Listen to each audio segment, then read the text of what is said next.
Hello बच्चों, अपन भारतीय संविधान के अंदर हमें जो अधिकार दिए गए हैं उन अधिकारों के बारे में अपन पढ़ रहे थे। मूल अधिकारों में अपन ने पढ़ लिया था कि मूल अधिकार किन्हें कहते हैं, कहाँ से लिए गए हैं, कौन से भाग के अंदर इनका वर्णन किया गया है, और दो मूल अधिकार के बारे में अपन ने पढ़ लिया था। आज अपन पढ़ते हैं तीसरा अधिकार, शोषण के विरुद्ध अधिकार। समानता का अधिकार, स्वतंत्रता का अधिकार पढ़ लिया, शोषण के विरुद्ध अधिकार। शोषण के विरुद्ध अधिकार, ठीक है। शोषण के विरुद्ध अधिकार, बाल श्रम निषेध, यानी पहला क्या है शोषण के विरुद्ध अधिकार में, बाल श्रम निषेध, यानी किसी भी बच्चे से ऐसा कार्य नहीं करवाया जा सकता जो जोखिम भरा हो, ठीक है ना। वो क्या है, बाल श्रम निषेध कहलाता है। तो पहला है कि 14 वर्ष से कम आयु के बच्चों को, 14 वर्ष से कम आयु के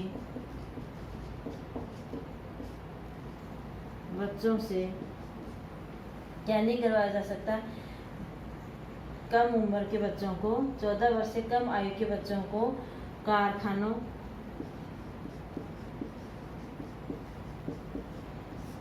या ऐसी खतरनाक जगहों जहां उनको खतरा, जहां उनको क्या हो, कोई खतरा हो, वहां कार्य नहीं करवाया जा सकता। वहां पे भी नहीं करवाया जा सकता, यानी ऐसी जगह हो जहां पर उनका कोई शोषण हो, ठीक है, या फिर कारखानों या खतरनाक जगहों पर उनको कार्य नहीं करवाया जा सकता। वो क्या कहलाता है, बाल श्रम निषेध कहलाता है, ठीक है। फिर दूसरा है मानव व्यापार, मानव व्यापार प्रतिषेध, यानी मानव तस्करी पर रोक लगा, ठीक है ना। मानव व्यापार यानी मानव तस्करी पर प्रतिषेध, यानी मानव तस्करी पर क्या लगाएगा, रोक लगाएगा। बलात् श्रम, यानी किसी भी 14 वर्ष से कम आयु के बच्चों को या किसी ऐसा व्यक्ति जिससे जबरन कोई कार्य करवाया जाता हो, वो क्या कहलाता है, बलात् श्रम कहलाता है। इसका अर्थ होता है कि किसी भी व्यक्ति की इच्छा के विरुद्ध, किसी भी व्यक्ति की इच्छा के विरुद्ध क्या करवाना, उसे कार्य विरुद्ध उससे श्रम करवाना,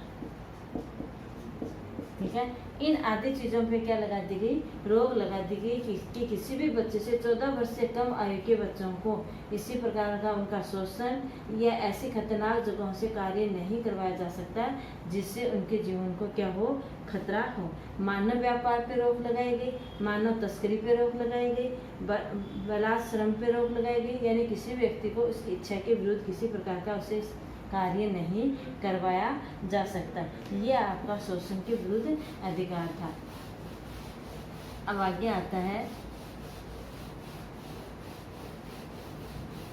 धार्मिक स्वतंत्रता का अधिकार। धार्मिक स्वतंत्रता का अधिकार, यानी किसी भी व्यक्ति को अपने धर्म का क्या है, को मान सकता है। कोई भी व्यक्ति किसी भी धर्म को मान सकता है, उसे अपना सकता है, उसका प्रचार प्रसार कर सकता है। ठीक है ना। कोई भी व्यक्ति किसी भी धर्म को,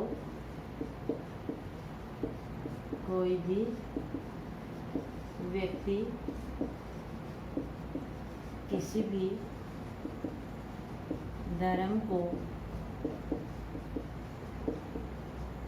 मान सकता है, अपना सकता है। ठीक है, मान सकता है या अपना सकता है और उसका प्रचार प्रसार कर सकता है। ठीक है, कोई भी व्यक्ति किसी भी धर्म को मान सकता है, उसका प्रचार प्रसार कर सकता है। दूसरा, धार्मिक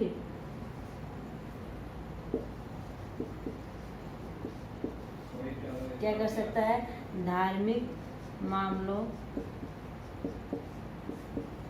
के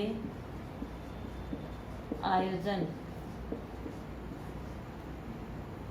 की स्वतंत्रता। धर्म से संबंधित जो अपन विभिन्न प्रकार के जो आयोजन करते हैं, समारोह करते हैं, उनकी अपन को क्या दी गई है? स्वतंत्रता दी गई है। फिर धार्मिक कार्यों में खर्च की गई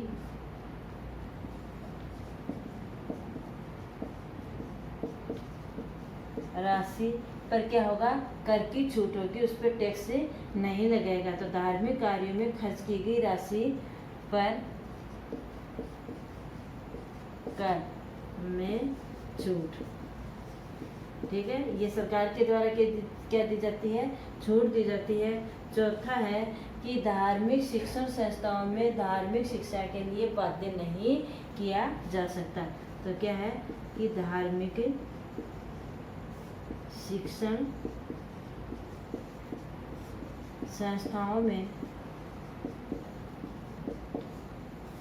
संस्थाओं में धार्मिक शिक्षा के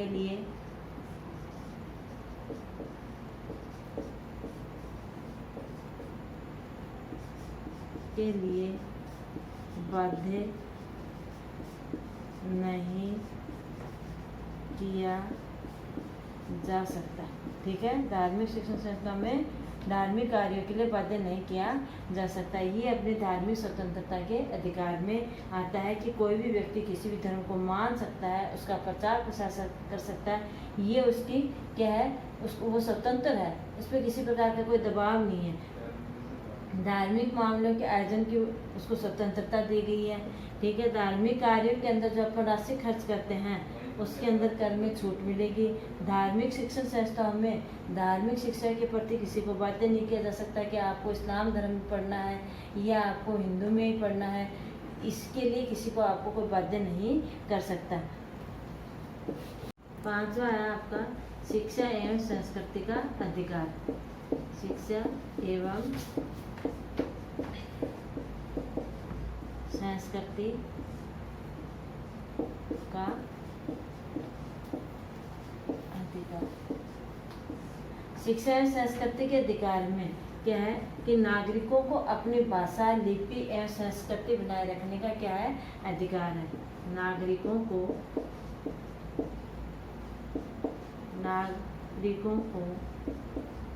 अपनी भाषा, लिपि एवं संस्कृति को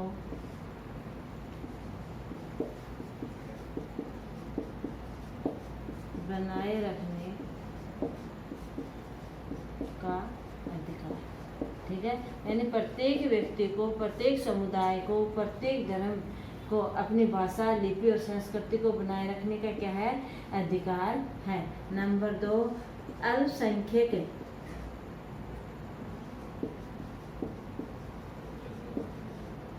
जो भी अल्पसंख्यक है उनको अपने शिक्षण संस्थानों की स्थापना व संचालन करने का अधिकार। अल्पसंख्यक को अपने शिक्षण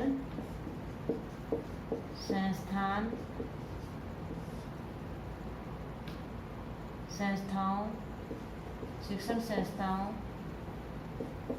की स्थापना एवं संचालन करने का अधिकार। जैसे इस्लाम धर्म के अंदर, भारत के अंदर क्या है, मुस्लिम अल्पसंख्यक में आते हैं, उनको अपनी भाषा लिपि यानी संस्कृति को उसमें बनाए रखने के लिए किन की स्थापना की गई है। सरकार किसको प्रोत्साहित करती है? मदरसों को। मदरसों में क्या है, उर्दू सिखाई जाती है। यानी इस तरह से क्या है कि अपने शिक्षण संस्थाओं की स्थापना और संचालन करने का क्या दिया गया है, अधिकार दिया गया है, ताकि ये अल्पसंख्यक वर्ग भी बहुसंख्यक वर्ग के बराबर आ सके। तीसरा है आपका 6वां अधिकार है संवैधानिक उपचारों का अधिकार। संवैधानिक उपचारों का अधिकार।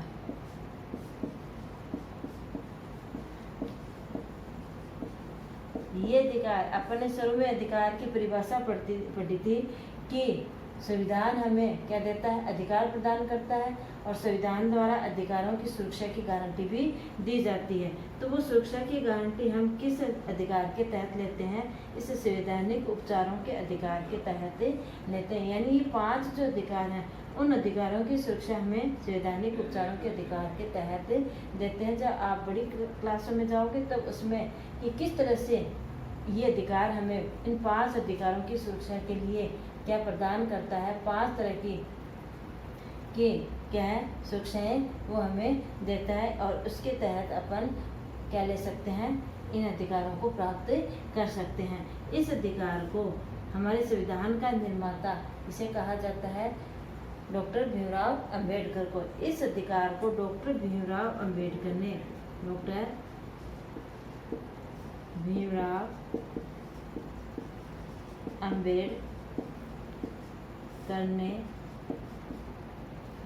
संविधान की आत्मा कहा है। यानी संवैधानिक उपचारों के अधिकार को डॉक्टर भीमराव अंबेडकर ने इसे क्या कहा है, संविधान की आत्मा कहा है। तो संविधान की आत्मा किस अधिकार को कहा जाता है? संवैधानिक उपचारों के अधिकार को कहा जाता है। ठीक है ना। किसी भी नागरिक के मूल अधिकारों का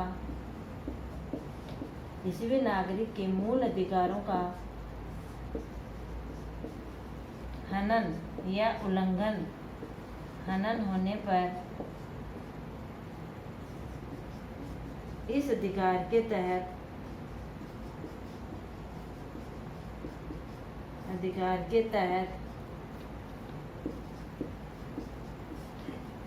न्यायालय में क्या ले सकता है, न्यायालय में गुहार लगा सकता है, न्यायालय में शरण ले सकता है। ठीक है। तो ये हमारे 6 क्या थे, अधिकार है, यानी न्यायालय में शरण लेने का अधिकार दिया गया है। तो आपको इतना समझ में आया होगा कि समानता का अधिकार, स्वतंत्रता का अधिकार, शोषण के विरुद्ध अधिकार, शिक्षा और संस्कृति का अधिकार, और धार्मिक शिक्षा का अधिकार, और क्या है, संवैधानिक उपचारों का अधिकार। ये हमारे क्या थे, अधिकार थे। इन अधिकारों के तहत व्यक्ति का सर्वांगीण विकास करने के लिए ये हमें संविधान के द्वारा दिए गए हैं।